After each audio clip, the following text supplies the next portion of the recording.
Warning for fire. যুক্তরাষ্ট্রের California অঙ্গরাজ্যের loss অ্যাঞ্জেলেসে দাবানলে এখন পর্যন্ত কমপক্ষে ১১ জনের মৃত্যু হয়েছে। ধ্বংস হয়ে গেছে হাজার হাজার ঘরবাড়ি ও ব্যবসা প্রতিষ্ঠান। দাবানলের লেলিহান শিখা থেকে বাঁচতে গিয়ে যানজট, প্রকট ধোঁয়ায় শ্বাসরুদ্ধ হয়ে আসাসহ নানা জটিল পরিস্থিতির মুখোমুখি হতে হচ্ছে সেখানকার বাসিন্দাদের। ভয়াবহ এ ঘটনায় সম্ভাব্য কারণগুলো খতিয়ে দেখছেন তদন্তকারীরা। ন্যাশনাল ফায়ার প্রোটেকশন অ্যাসোসিয়েশনের তথ্য অনুসারে যুক্তরাষ্ট্রে দাবানলে সূত্রপাত হওয়ার ক্ষেত্রে বড় একটি কারণ হলো বজ্রপাত। তবে ক্যালিফোর্নিয়ার আগুনের ক্ষেত্রে তেমন কিছু হয়নি বলে মনে করছেন তদন্তকারীরা। দাবানলে শুরু হয়েছে লস অ্যাঞ্জেলেস কাউন্টির পূর্ব দিক থেকে। সেখানকার প্যালিসেইড এলাকা বা ইটনের দাবানল কবলিত এলাকায় আশেপাশে বজ্রপাত হয়েছে বলেও কোনো তথ্য পাওয়া যায়নি। ওইসব এলাকায় দাবানলে শত শত ঘরবাড়ি ধ্বংস হয়ে গেছে। এরপর আরও দুটি সাধারণ কারণের প্রসঙ্গ চলে আসে। এর একটি হলো ইচ্ছাকৃতভাবে আগুন লাগিয়ে দেওয়া এবং বৈদ্যুতিক লাইনে স্ফুলিঙ্গ হওয়া।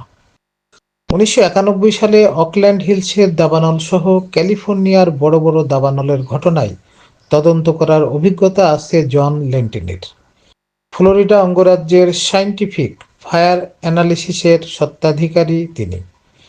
লেন্টিনি বলেন, দাবানলের আকার পরিবর্তন হলেই যে এর কারণ নির্ধারণের জন্য তদন্তের ধারণা পরিবর্তন আনতে হবে তা নয়। লেন্টিনি আরও বলেন, এটা একসময় ছোট আকারের দাবানল ছিল। কোথায় দাবানলের শুরুটা হয়েছে, দাবানলের উৎস কী তা নির্ধারণ, উৎসের আশেপাশ খতিয়ে দেখা এবং এর কারণ নির্ধারণের দিক বেশি মনোযোগ দেবে মানুষ। এখন পর্যন্ত এই দাবানলের ঘটনায় অগ্নিসংযোগের কোনো ইঙ্গিত পাওয়া যায়নি। বৈদ্যুতিক লাইন থেকেও আগুন লাগার ইঙ্গিত মেলেনি। ক্যালিফোর্নিয়া পাবলিক ইউটিলিটিজ কমিশনের সিপিইউসি যোগাযোগ পরিচালক টেরি প্রসপার বলেন, দাবানলের ঘটনায় বৈদ্যুতিক কোনো কারণের যোগসূত্র থাকার আশঙ্কা করলে কর্তৃপক্ষকেই ইমেইলের মাধ্যমে কমিশনে জানাতে হবে।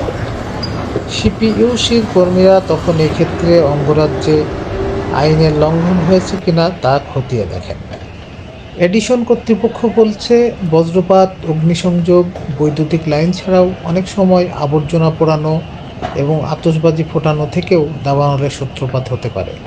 তাছাড়া দুর্ঘটনায় অসংখ্য উৎস থেকে আগুন ছড়াতে পারে। বিবিসির খবরে জানা যায়, ২০২০ সালে এক দম্পতি একটি অনুষ্ঠানের আয়োজনে বেশি ধোঁয়া তৈরি করে এমন বিশেষ ধরনের আতশবাজি পোড়াতে গেলে বড় আকারে দাবানল ছড়িয়েছিল। তখন প্রায় ৩৬ বর্গমাইল এলাকা পুড়ে গিয়েছিল। এতে ৫টি বাড়ি এবং আরও ১৫টি ভবন ধ্বংস হয়ে যায়। এ ঘটনায় এক অগ্নি নির্বাপন কর্মী প্রাণ হারান। ইটন ও প্যালিসেইডস এলাকার দাবানল এখনও জ্বলছে। শুক্রবার নাগাদ তা সামান্য নিয়ন্ত্রণ হয়েছে। বাতাসের বেগ কমেছে, তবে বৃষ্টির কোনো পূর্বাভাস নেই। মাইলের পর মাইল শুকনা জায়গা পুড়িয়ে দিচ্ছে দাবানল। আবহাওয়া বদল হলেই কেবল দাবানল থামতে পারে। ১,৮০,০০০ মানুষ বাস্তুচ্যুত এবং কিছু মানুষের প্রাণহানি ঘটেছে।